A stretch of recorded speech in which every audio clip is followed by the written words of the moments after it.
ஒரு சிறிய கிராமம். அந்த கிராமத்தின் ஓரத்துல யாரும் போகாத ஒரு பழைய காடு இருந்தது.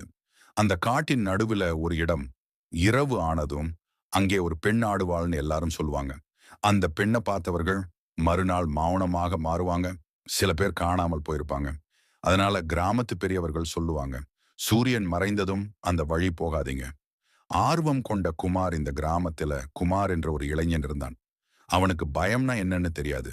கிராம மக்கள் சொல்லுற கதைகளை எல்லாம் அவன் சிரிச்சு சொல்லுவான். ஆடும் பெண்ணா, இவங்க எல்லாம் பயம் காட்டி கதை கட்டுறாங்க.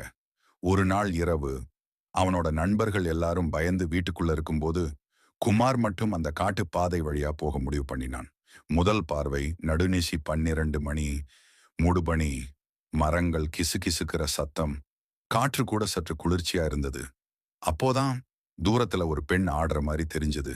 வெள்ளை புடவை, முடி முழுக்க முகத்தை மூடிக்கிட்டு, கால்கள் தரையை தொடவே இல்ல. மெல்ல, மிக மெதுவா ஆடிக்கிட்டே இருந்தாள். குமாருக்கு முதலில் ஆச்சரியம், பிறகு பயம்.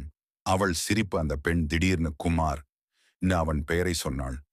நீ மட்டும்தான் பயம் இல்லாம வந்திருக்க. என்னோட ஆட்டத்தை பார்க்கணுமா? அவளோட சிரிப்பு, அது மனித சிரிப்பு மாதிரி இல்ல. குமாரோட உடம்பு முழுக்க வியர்வை. ஆனா அவன் அகங்காரம் பேசிச்சு. நான் பயப்பட மாட்டேன். ஆட்டத்தின் சாபம். அந்த பெண் திடீர்னு வேகமா ஆட ஆரம்பிச்சாள். கால்கள் சத்தமே இல்லாம. ஆனா சுற்றி இருந்த மரங்கள் எல்லாம் அசைய ஆரம்பிச்சது. அவளோட முகம் மெதுவா தெரிஞ்சது. கண்கள் இல்லை, வாய் மட்டும் பெருசா திறந்து சிரிப்பு. என்னை ரசிச்சவன் யாரும் தப்பிச்சது இல்ல.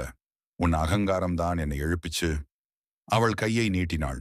அடுத்த நாள் மறுநாள் காலை காட்டுப்பாதை அருகே குமார் உட்கார்ந்திருந்தான். ஆனா பேசவே இல்ல. கண்களில் உயிர் இல்ல. முகம் முழுக்க பயம் உறைந்திருந்தது. அவன் வாயிலிருந்து வந்த ஒரே வார்த்தை, ஆடாதத பாருங்க. அதுக்கப்புறம் குமார் ஒரு நாளும் சிரிக்கல. ஒரு நாளும் இரவு வெளியே போகவில்லை. உண்மை வெளிச்சம் பிறகு தெரிஞ்சது. அந்த பெண் ஒரு காலத்தில் அந்த கிராமத்தில் இருந்த நடனக் கலைஞி.